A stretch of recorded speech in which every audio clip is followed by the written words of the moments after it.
Strawberry story time! Hi everyone, welcome back. Are you ready for a story? I have a very special one for you today. The author, Christopher Quirk, has asked us to read this book. It's called Alexander and the Curly Wurly Caterpillar. It's all about this little boy called Alexander and how he loses his favourite red ball. Should we go and find out if he manages to get it back? Come on then. Alexander was a funny little boy. He always tried to be good. Good at school, good at home. He tried as hard as he could, but no matter how hard he tried, trouble would always be there. Following little Alexander around, it really wasn't fair. He often thought it was because he was short, or maybe his bright blonde hair. Maybe because his friends all knew he couldn't resist a dare. One day, Alexander was in the garden, playing with his bright red bouncy ball. He was given his ball when he was young, before he could even crawl. He took his ball everywhere he went, even in the bath. He had so much fun with his ball, it really made him laugh.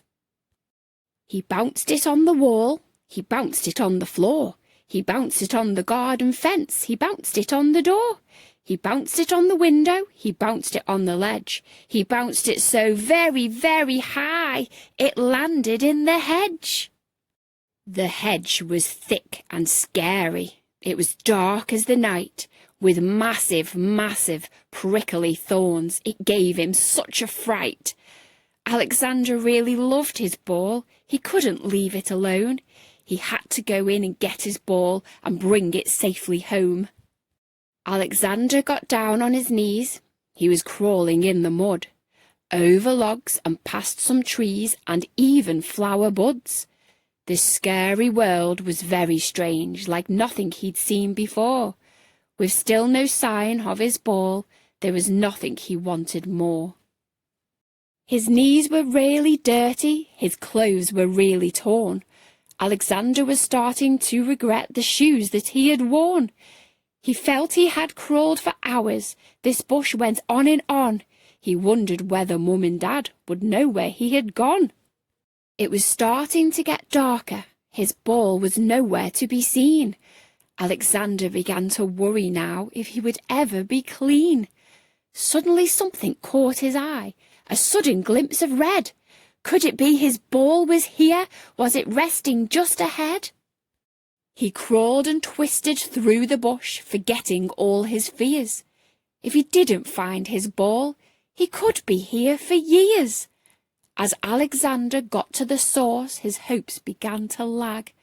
He had not found his precious ball. It was just a plastic bag.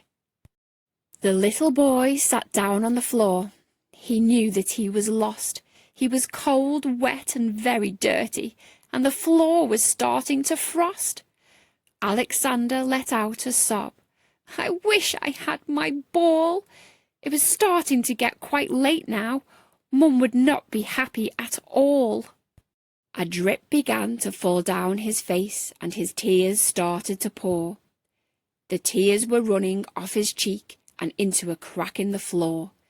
Suddenly, the ground just opened up, and a caterpillar jumped out. He was all curly and whirly, and began to let out a shout. Don't worry, Alexander. I'll help you find your ball. I've been watching your journey for some time, and I'm not happy at all. The caterpillar was multicoloured and wearing a shiny top hat. He had a beard and a monocle, and on a leaf he sat. Alexander was terrified and scared. Of this he was too sure. He had never seen a talking caterpillar or one so well dressed before. I need your help, Mr. Caterpillar, Alexander now replied. I'm cold, wet and dirty, and I've lost my ball, he sighed. The caterpillar then exclaimed, just say these words with me. The magic words are just perfect, and you and your ball will be free. Alakazambo, bubbly gush, get me and my ball out of this bush. Alexander repeated the words, and at once movement he felt. The hedge was gone, it disappeared, and back on the lawn he knelt. He looked around and recognised his garden, his house, his slide. Everything was back to normal. He had returned to his house outside. The caterpillar had done it. He was back at the house he knew. The ball was lying next to him. He thought, now what do I do? The caterpillar had saved him and would be a lifetime friend.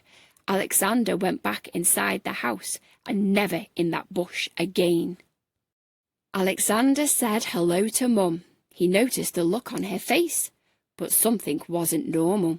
It was different in this case. Mum was very angry. She opened her mouth and yelped. There was one thing the caterpillar hadn't done, something he hadn't helped. Alexander looked down at his clothes and saw a horrific sight.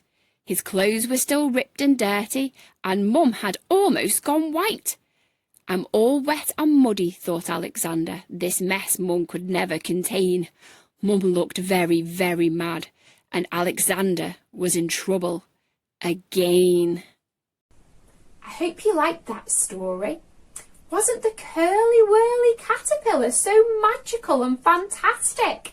I'd love to meet a Curly Wurly Caterpillar. If you like the book, I'm going to put a link in the description below and you can get yourself a copy. Thanks for listening, guys. See you next time. Bye! Don't forget to subscribe.